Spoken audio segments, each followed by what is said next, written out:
I've been working with the Romero family for over a decade now. Renee, Sylvia, Daniela, they're very inspiring. And I think about where they've come from, and I think about where they are now. They are tremendously committed to their overall health.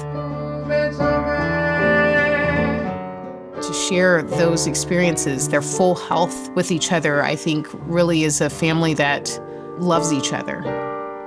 Tengo miedo a perderte, perderte otra vez.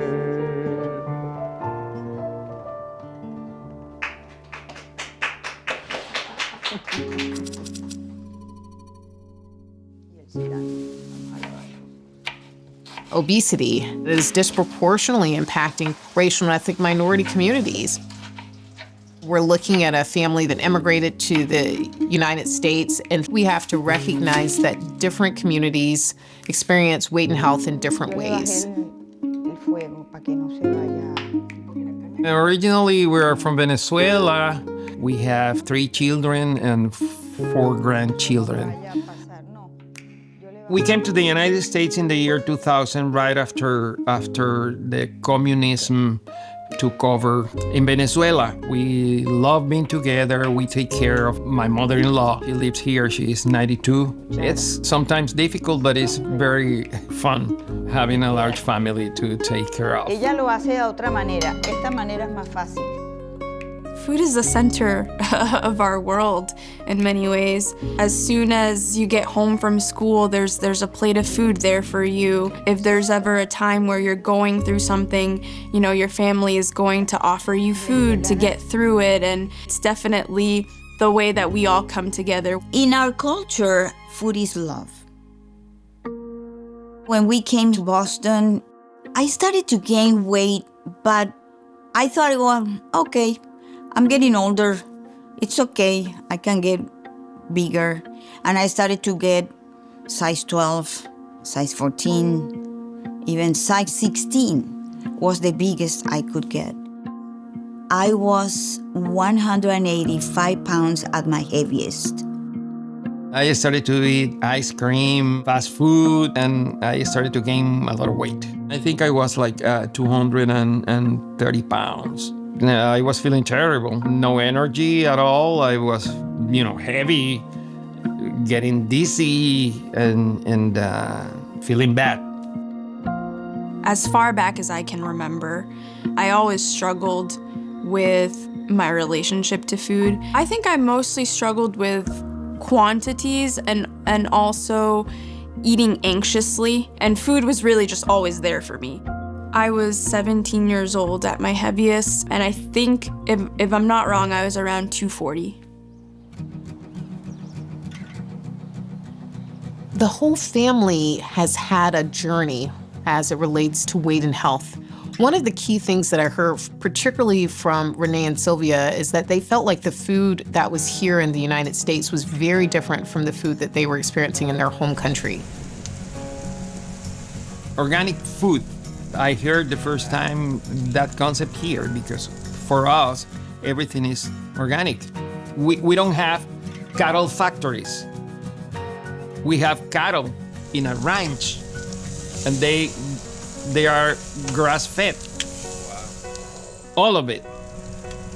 This idea of ultra-processed food, they didn't really call it that, but that was really what they were talking about. So what are we eating today? This is barbecue with yuca. Okay. Venezuelan style. Venezuelan style. With arepitas. Okay. Made out of corn. Okay. We've had a very rough time to get financially stable. That gave us a lot of stress, and the first thing that we had to focus was money. So if money is your first priority, then food is not. I love it. This is made out of rice. It's difficult because, whatever organic is expensive, and, having a large family is very difficult to buy organic food for everybody. when we have increase in stress, unfortunately, we have increase in storage of this fancy word I'm going to use, which is adipose, which is fat. That storage of fat, which goes up when we have stress in our lives, particularly chronic stress. So have you started to look at food differently since our time together? Yeah. For example, before, I will eat 2 or 3 times the amount. Oh, really? And on top of that, ice cream. So would you say that, like, overall, as a family, that your eating has gotten healthier over time? Oh, definitely, yes. Yeah. I think my journey has been maybe a little bit more up and down Yeah. than my grandparents. Yeah. Coming from such a young age, I went through a lot of life changes. Right. And my weight went along with me. Yeah. But, you know, I think with anything that's worth it, you fall down and you get back up. Yep. I think it's important for us to recognize that there isn't like a magic cure for this disease, right? So this family has benefited from treating the disease of obesity with different modifications. Across these generations and across the tools that they've used, they've been able to optimize their health. Medications really influence how our brain sees weight. They really stimulate a pathway of our brain that tells us to eat less and store less. And so they can really modify even having to think about what we're eating. You've lost significant amounts of weight. You know, how do you feel? Do you feel any differently? Do you feel differently in your bodies? I was overweighted, so I couldn't do many things. But now I'm a lot older, and I can. This is an acre of land, and I take care of it. You know, like By himself. by myself. I do everything. Now I'm 154. The last time I weighed myself. 154. I'm a fighter. I am very happy with my medications because they have helped me to lose the weight that I needed to lose. This year I started weight loss medications. Apart from the obvious benefit of losing weight, just that mental aspect of I can focus on other things besides food in my life, it's been extremely helpful. They're very inspiring.